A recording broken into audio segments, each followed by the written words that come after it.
Mumbai ഇന്ത്യൻസിൻ്റെ management നമ്മുടെ രോഹിത് ശർമ്മയോട് ചെയ്ത് പക്കാ തെണ്ടിത്തരെന്ന് ഞാൻ പറയുള്ളൂ. കാരണം മറ്റൊന്നുമല്ല, മുംബൈ ഇന്ത്യൻസ് എന്ന ടീമിനെ 5 തവണ IPL കിരീട ജേതാക്കളാക്കി മാറ്റിയത് ഈ രോഹിത് ശർമ്മയുടെ ക്യാപ്റ്റൻസി കീഴിലാണ്.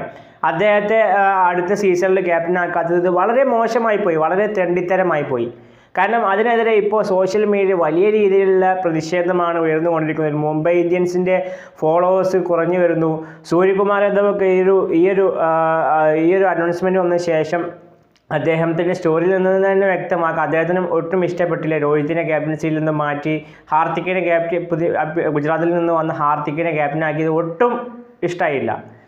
ഇപ്പോൾ നമുക്കറിയാം ഈ ഹാർദിക് പാണ്ഡ്യ എന്ന് പറഞ്ഞ ഒരു നാരിയാണ് എന്നുള്ള കാര്യം ഞാൻ മുമ്പും വീഡിയോയിൽ പറഞ്ഞിട്ടുള്ള കാര്യമാണ്. അവന് പണത്തിന് വേണ്ടി അവന് എന്തും ചെയ്യാൻ മടിയില്ലാത്തവന്, അവന് എന്തും നേടാൻ വേണ്ടി അവൻ എന്ത് ചെയ്യും. നമുക്കറിയാം അവൻ ചൊറിച്ചിലിൻ്റെ ആളാണ്, പലതരം അത് വിടാം. ഈ ഹാർദിക് പാണ്ഡ്യ എന്നൊരു പ്ലെയർ, ഇദ്ദേഹത്തെ മുംബൈ ഇന്ത്യൻസാണ് വളർത്തിയത്. എന്നിട്ട് മുംബൈ ഇന്ത്യൻസ് ഒരു വലിയ ലേലം വന്ന സമയത്ത് അദ്ദേഹത്തെ നിലനിർത്താൻ വേണ്ടി നിന്ന സമയത്ത് ഹാർദിക് പാണ്ഡ്യ എങ്ങനെ മുംബൈ ഇന്ത്യൻസിൽ നിന്ന് പോയതെന്ന് വെച്ചാൽ ഇതിന് മുമ്പ് പോയത് ഗുജറാത്തിലേക്ക് പോകാൻ കാരണം അദ്ദേഹം ഇതുപോലെ ക്യാപ്റ്റൻസി ചോദിച്ചു മുംബൈ മാനേജ്മെൻറ്റിനോട്. അപ്പോൾ രോഹിത് ശർമ്മയെ മാറ്റാൻ പറ്റില്ല, ക്യാപ്റ്റൻസിയും തരാൻ പറ്റില്ല.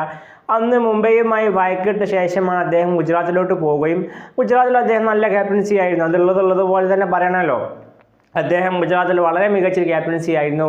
ആദ്യത്തെ സീസണിൽ രാജസ്ഥാൻ റോയൽസിനെ പരാജയപ്പെടുത്തിക്കൊണ്ട് കിരീടം സ്വന്തമാക്കി കൊടുത്തു ഗുജറാത്തിനെ. രണ്ടാമത്തെ സീസണിൽ ചെന്നൈക്കെതിരെ ഫൈനലിലാണ് പരാജയപ്പെട്ടത്.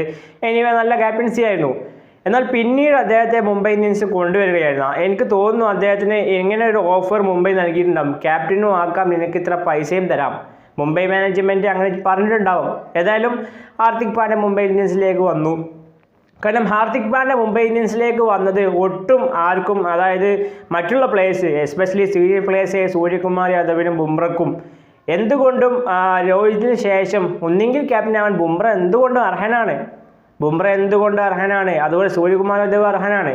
പക്ഷേ ഇപ്പോൾ മുംബൈ ഇന്ത്യൻസ് ചെയ്തത് പക്കാ തെണ്ടിത്തരെന്ന് ഞാൻ പറയുള്ളൂ, ഒരിക്കലും. കാരണം മുംബൈ ഇന്ത്യൻസ് എന്ന ടീമിനെ 5 തവണ കിരീട ജേതാക്കളാക്കാൻ സഹായിച്ച ക്യാപ്റ്റനാണ് രോഹിത് ശർമ്മ.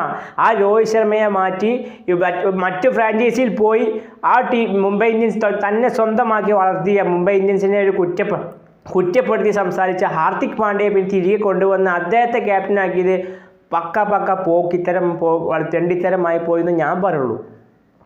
വളരെ ഇതിനെതിരെ ഇപ്പം മുംബൈ ഇന്ത്യൻസിൻ്റെ ഫോളോവേഴ്സ് കുറഞ്ഞു വരുന്നുണ്ട്. ഇപ്പം എനിക്ക് തോന്നുന്നില്ല മുംബൈ ഇന്ത്യൻസിലെ ഒരു തമ്മിലടി ഉണ്ടാവാൻ നല്ല സാധ്യതയുണ്ട്. ഒട്ടും ആളുകൾ ഇതിനോട് യോജിക്കുന്നില്ല. രോഹിതിനെ ക്യാപ്റ്റൻസിയിൽ നിന്ന് മാറ്റി രോഹിതിനെ അങ്ങനെയല്ല ഇവർ ചെയ്യേണ്ടത്. അല്ലെങ്കിൽ രോഹിതിന് ഇനിയൊരു T20 കരിയർ അദ്ദേഹം അവസാനിപ്പിക്കുകയാണെങ്കിൽ പോലും അദ്ദേഹം ഒരു IPL കൂടി കളിച്ച് നല്ലൊരു അദ്ദേഹത്തിൻ്റെ ക്യാപ്റ്റൻസിയിൽ കീഴിലൊരു കിരീടമൊക്കെ സ്വന്തമാക്കി അതൊക്കെ അങ്ങനെയൊക്കെ എന്തെങ്കിലും ഇത് പെട്ടെന്ന് അദ്ദേഹത്തെ മാറ്റിയിട്ട് ഇന്നലെ വന്ന മറ്റൊരു ടീമിൽ നിന്ന് വന്ന ഹാർദിക് പാണ്ഡ്യനെ പോയി ക്യാപ്റ്റനാക്കിയത് ഒട്ടും യോജിക്കാൻ പറ്റുന്ന ഒരു കാര്യമല്ല.